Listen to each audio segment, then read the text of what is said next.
Thanks very much, everyone. Welcome to the program. They call it wilderness therapy, putting your child through rough, tough survival programs designed supposedly to kick them out of their bad habits and rebellious ways. But tragically, within just the last 6 months, at least 2 of these survival camps may have cost children their lives. Take a look. The last time she collapsed, they were in the sunlight. She was laying in the sun. And the shade was only, I asked someone, I said, how far away was the shade tree? And they said, 100 yards maybe. I said, why didn't they take her to the shade? And they said, well, they had to carry her. Michelle Sutton was a bright young 15-year-old with low self-esteem. She agreed to participate in the Summit Quest program, pitting her against Mother Nature in a 63-day hike. It was held under the blazing sun of the Utah desert. Tragically, Mother Nature won, killing this young girl, whose cause of death was determined to be dehydration. Her death is formally still under investigation.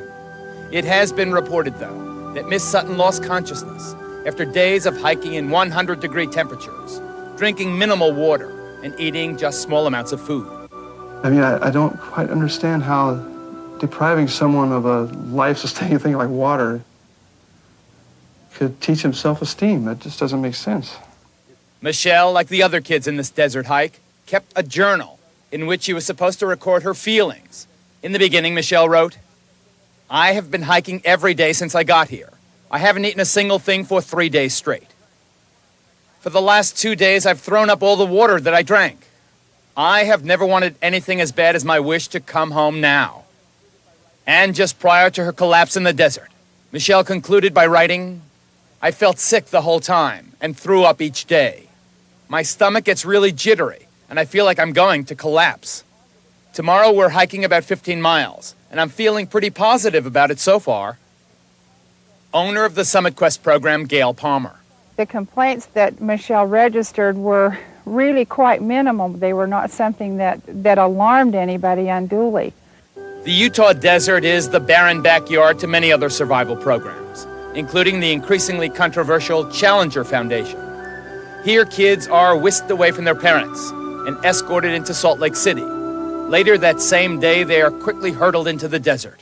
Out of bed now! Go! Get out! You have a problem with moving? Get out of that fire now! Let's go! Move! Move! My name is Horsehair.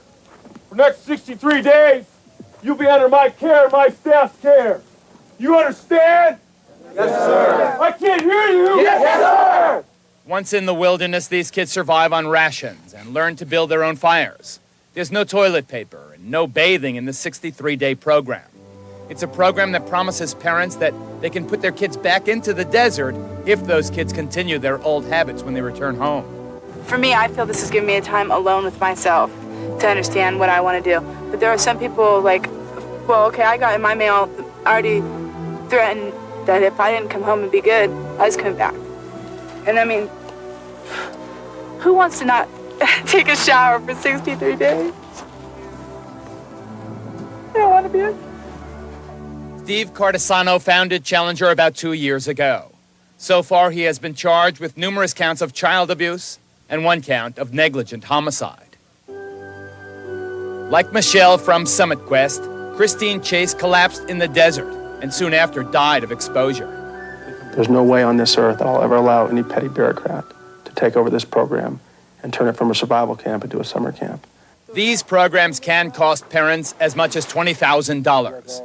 Many parents look to the wilderness therapy as a last hope in controlling their troubled teens.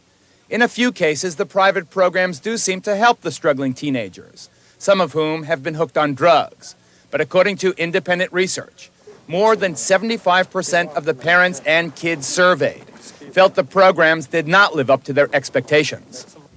One major problem with these programs is the fact there is no uniform licensing laws to govern these organizations, and they've recently been springing up all across the nation.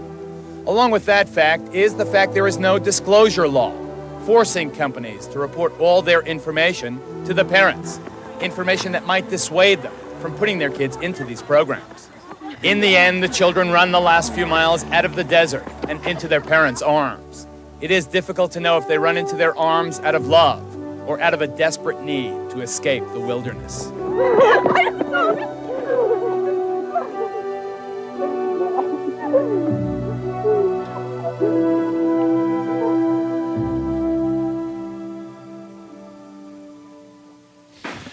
We're joined now by Bob and Kathy Sutton. Tragically, they lost their 15-year-old daughter, Michelle, as you saw, while she was hiking through the desert as part of the Summit Quest program. The official cause of her death, dehydration. The Suttons join us via satellite from Oakland, California. Bob and Kathy, welcome. I know that this is very difficult for you. Let me start, however, at the beginning. Why did you choose the Summit Quest program? What was going on in Michelle's life that you thought that she needed one of these very, very rigorous programs?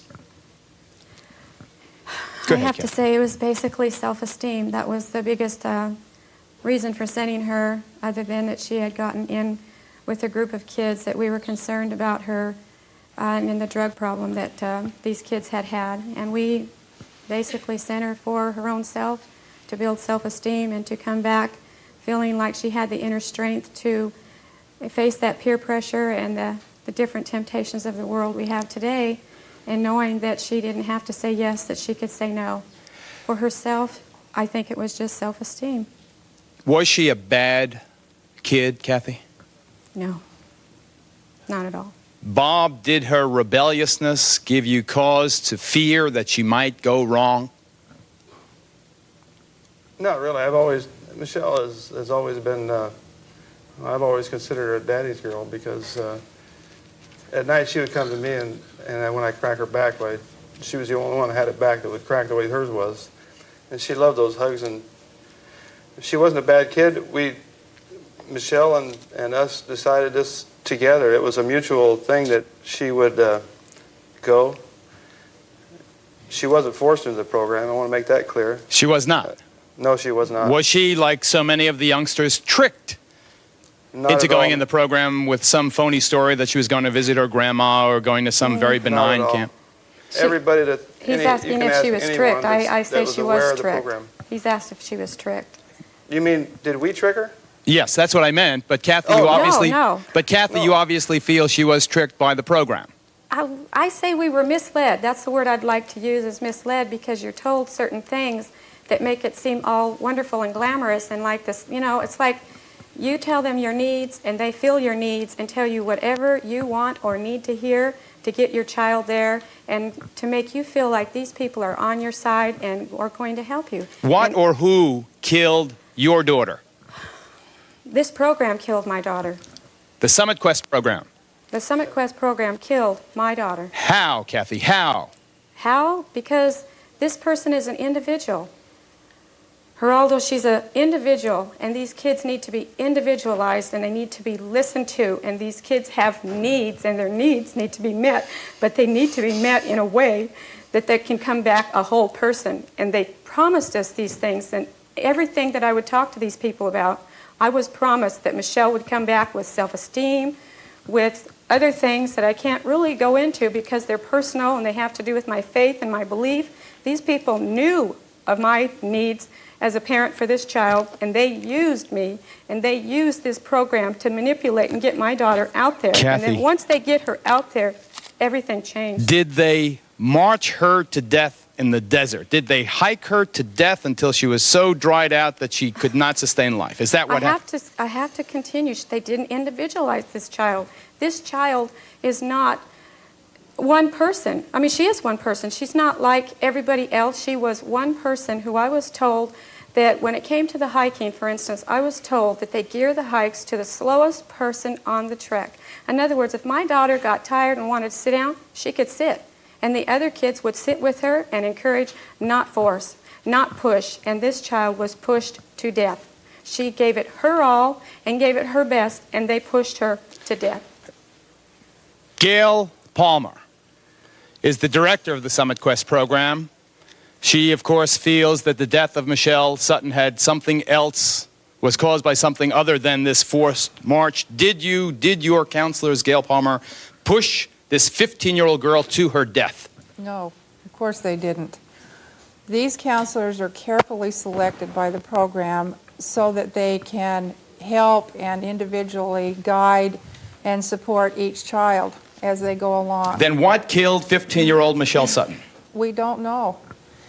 The preliminary report was dehydration. However, in reviewing what tests we do have, the vitreous humor membrane in the eye, for example, was moist. That is the first thing that dehydrates in a body. I have here a certified copy of the death certificate for Michelle Lynn Sutton, who died in the county of Mojave in the state of Arizona.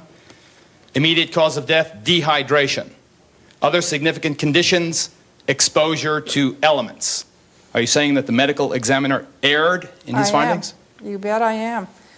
The thing is that, for example, the salt content in the bloodstream of an individual who dehydrates is high. Her salt content was low. Dr. Roundsville, who is the coroner, has admitted to forensic pathologists with whom we've been in consultation that his findings were soft. The exposure, soft. Yes, that he did not know for sure what it was. Gail, hold on one second. On the telephone, we have Detective Dale Lent from the Mojave County Sheriff's Office. Detective Lent, are you investigating the death of Michelle Sutton? Yes, we are. How soon after her death did you arrive on the scene in the Mojave Desert? She died in the afternoon on the 9th, approximately 5:30. I did not arrive, and the other investigator did not arrive at the scene until almost 11 o'clock on the 10th. We had to fly into the area and then take ground transportation to the site where... Are you saying that it was almost 20 hours before you arrived on the scene? Yes, sir, I am. How many hours passed before this child received any outside medical attention? There was, by the time people arrived at the scene, Michelle was already dead. There was no chance for medical attention. Is there anything in your official investigation to belie the initial conclusion that this child died of dehydration? No, there is not. Is it your opinion that she died of dehydration? It is the coroner's opinion that she died of dehydration through exposure. Hell camps, our focus. Ms. Palmer, you'll have a chance to react to the detective, Steve Cartisano of the Challenger Foundation. We will hear from you and from both sides of children and their families who have been through your experience. We must, however, take our first break. Give us 2 minutes. We'll be right back.